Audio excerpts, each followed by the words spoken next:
إنه فيروس سارس كوفيد 2 أو ما يعرف باسم كوفيد 19 المستجد، والذي ينتمي لعائلة فيروسات كورونا. يتميز بالشكل التاجي للبروتينات الناتئة على سطحه، وهو مسبب عدوى كوفيد 19، وهو مرض معد يصيب خلايا الحلق، الأنف والرئة. فما الذي يحدث لجسمك عندما يهاجمه فيروس كورونا؟ ما الذي يجعله ينمو ويتكاثر في جسمك ليصل حد الالتهاب الرئوي؟ وكيف يعمل اللقاح ضده؟ لكي يتكاثر الفيروس يجب عليه أن يصيب خلايا الجسم الحية، فلنشاهده عن قرب.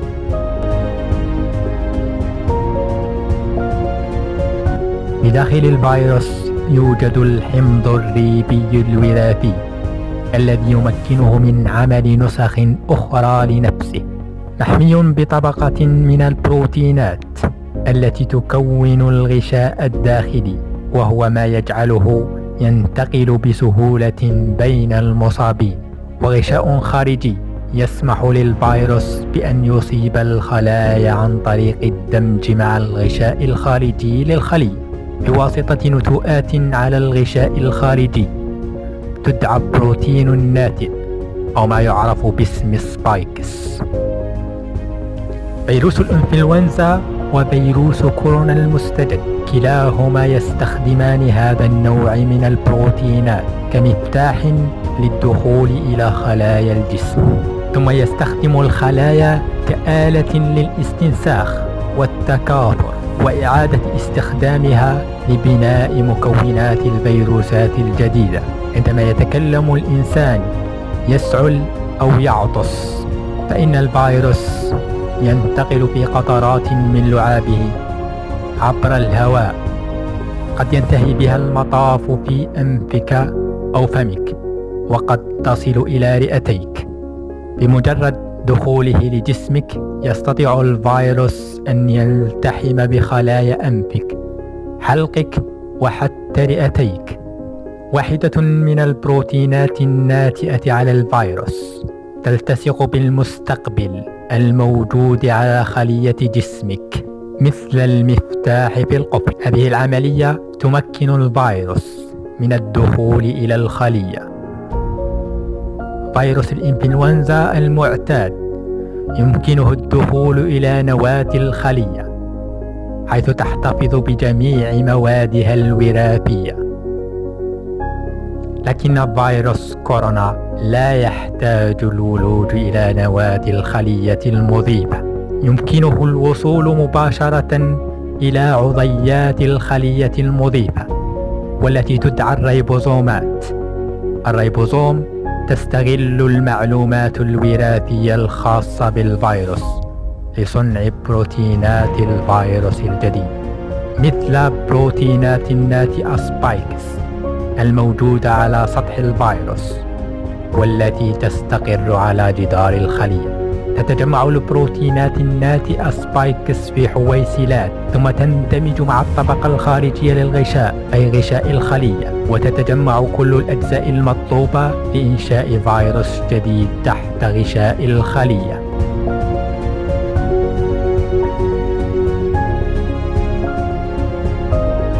بوجود الفيروس داخل الجسم، كيف يحدث الالتهاب الرئوي؟ للإجابة على ذلك دعونا نلقي نظرة على الرئة. كل رئة تتكون من عدة أجزاء تسمى فصوص. في الطبيعة عندما يتنفس الإنسان يتحرك الهواء عبر القصبة الهوائية، بعد ذلك يتفرع لكل جزء من الرئة عبر الشعب الهوائية، وأخيرا إلى الحويصلات الهوائية والتي تتم فيها عملية التنفس. هذه المسالك الهوائية مرنة ونابضية، والتي تنفتح عند الشهيق وتنتفخ وتخوى عند الزفير مثل البالون. الأوعية الدموية الصغيرة تسمى الشعيرات الدموية، تحيط بهذه الحويصلات والتي تأخذ الأكسجين وتطرح ثاني أكسيد الكربون.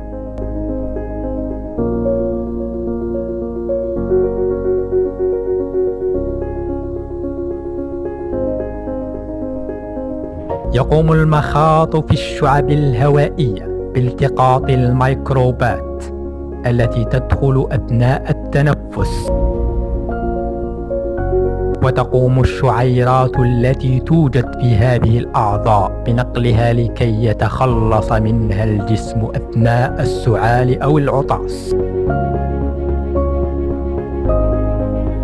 في حين تعمل خلايا النظام المناعي في محاربتها أيضا.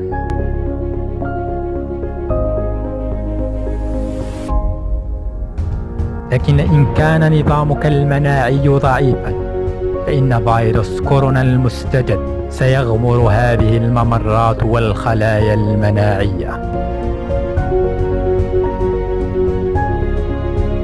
تتأثر الحويصلات الهوائية بعد ذلك رغم محاربة الخلايا المناعية للفيروس.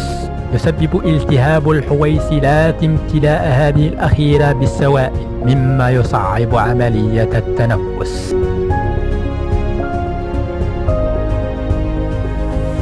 يمكن أن يتطور لديك التهاب رئوي جزئي وحتى التهاب رئوي فرعي، والذي يصيب مناطقا عديدة في كلا الرئتين.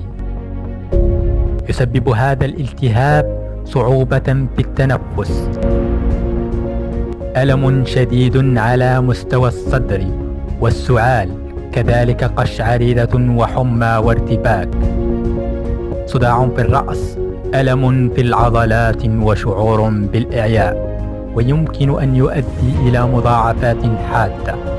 فشل رئوي حاد قد يؤدي إلى توقف التنفس كليا، وهنا تحتاج إلى آلة تنفس اصطناعي، والذي يساعد المصاب على التنفس وبالتالي إنقاذ حياته، والتي أصبحت شركات تصنيع الأجهزة الطبية تكثف من صناعتها. ظهور هذه الأعراض يرتبط بعدة عوامل مثل العمر أو إمكانية المعاناة من أمراض مزمنة أخرى. وفي ظل كل هذه التفاصيل التي تبدو مخيفة، فإن العمل على إيجاد لقاح لهذا الوباء يجري بشكل سريع. مع دراسة الفيروسات التي تنتمي لنفس العائلة، فإن الدراسات التي نشرت من طرف العلماء أثبتت أن من يتعافى من هذا الوباء فإنه يطور مناعة ضده تحميه بعد ذلك من الإصابة لوقت طويل. لكن هذه الفرضية تحتاج إلى إثباتات. هناك عدة مقاربات لإنتاج اللقاحات ضد هذا الفيروس.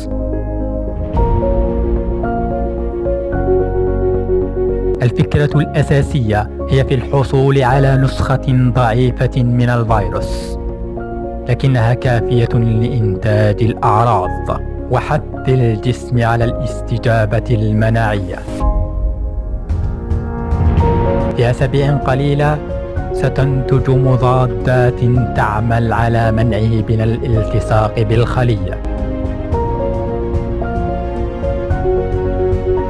والتي ستكون خاصة فقط بفيروس كورونا المستجد. بشكل خاص سيلتصق مضاد الأجسام على البروتين الذي يمكن من تعرف الفيروس على الخلية وحث الخلايا المناعية على التخلص منه والقضاء عليه.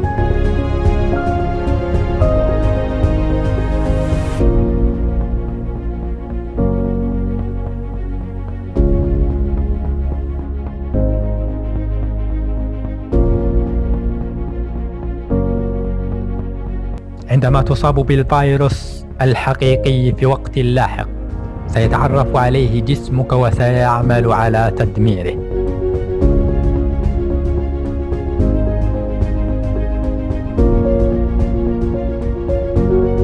جمع المعلومات حول إمكانية صنع هذا اللقاح، وهل هو آمن للاستعمال، وما يأخذ كل هذه الوقت من العلماء في صنعه. إنه سباق مع الزمن لصنع لقاح جديد لهذا الوباء، وكل خطوة تأخذ شهورا إن لم نقل أعواما.